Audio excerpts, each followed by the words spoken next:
Hello दोस्तों, तो स्वागत है आप सबका मेरे यूट्यूब चैनल पर जिसका नाम है स्टडी हुड 04।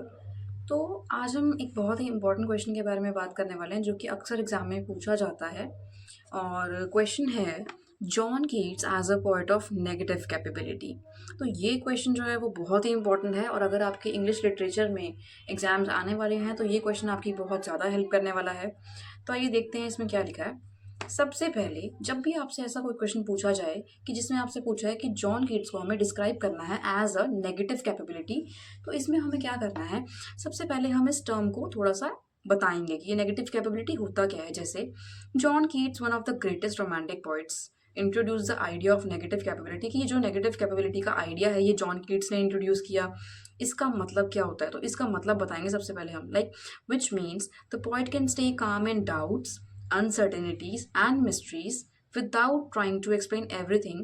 इसका सिंपल सा हमने मीनिंग बता दिया कि इसका मतलब होता है कि पोइट जो है चाहे कैसी भी सिचुएशन हो, चाहे डाउट्स हो, अनसर्टेनिटीज हो, मिस्ट्रीज हो, लेकिन पोइट जो है वो बिल्कुल काम रहता है, तो उसको कहते हैं नेगेटिव कैपेबिलिटी।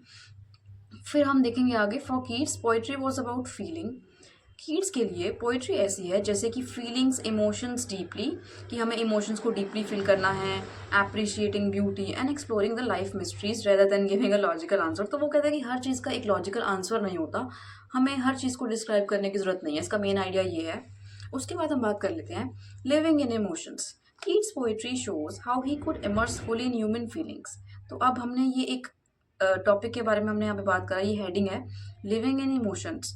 तो कीट्स की पोइट्री जो है वो हमें ये शो करती है कि कैसे हमें ह्यूमन फीलिंग्स में रहते हुए पूरा इमर्स रहना है। और इसमें हमने फिर एक पोएम डाल दी इसकी, इन ऑर टू नाइटिंगेल। उसने लिखा है, he writes fade far away, dissolve and quite forget.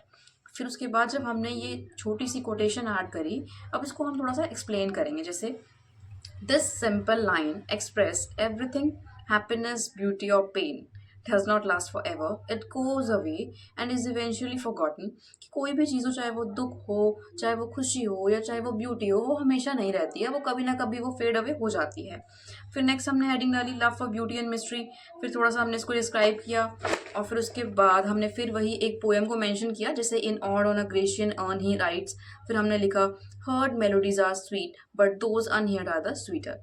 फिर हमने थोड़ा सा इसको एक्सप्लेन करना है, जैसे this shows that imagination and mystery can be more beautiful than what is known, and Keats leaves the meaning open for the reader, कि जिसको जो समझना है कीट्स ने इसको इसके लिए छोड़ दिया है।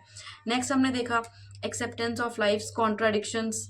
तो कीट्स ने एक्सेप्ट किया दैट लाइफ हैज कॉन्ट्राडिक्शंस, की लाइफ जो है वो स्मूथ नहीं होती बिल्कुल, उसमें कभी खुशी होती है, कभी गम होता है, या ऐसी ऐसी चीज़ें होती हैं।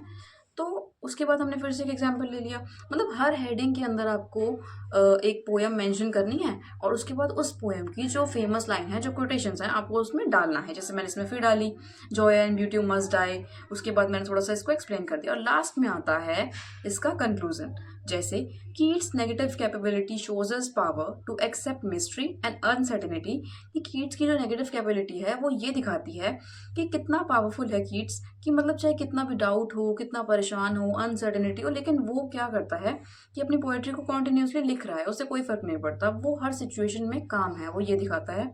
It help him explore beauty, emotions and imagination freely, making his poetry timeless and inspiring. तो इससे जो है, जो ये इसने नेगेटिव कैपेबिलिटी दिखाई है, इससे हमें ये पता चलता है कि जो कीट्स है वो कितना मतलब ज़्यादा इमेजिनेटिव है, उसके इमोशंस कितने बैलेंस्ड हैं, और उसकी जो पोइट्री है वो टाइमलेस इसीलिए है क्योंकि उस पर किसी भी सिचुएशन का कोई प्रभाव नहीं पड़ता, चाहे कोई भी सिचुएशन हो, डाउट हो, मिस्ट्री हो, अनसर्टेनिटी हो, लेकिन वो बिल्कुल स्टिल रहता है और अपनी पोइट्री को लिखता है जैसे वो लिख रहा है। तो आज के दोस्तों में वीडियो इतना ही। अगर आपको मेरी वीडियो पसंद आए तो प्लीज़ इसे लाइक करें, शेयर करें और सब्सक्राइब करें। Thank you.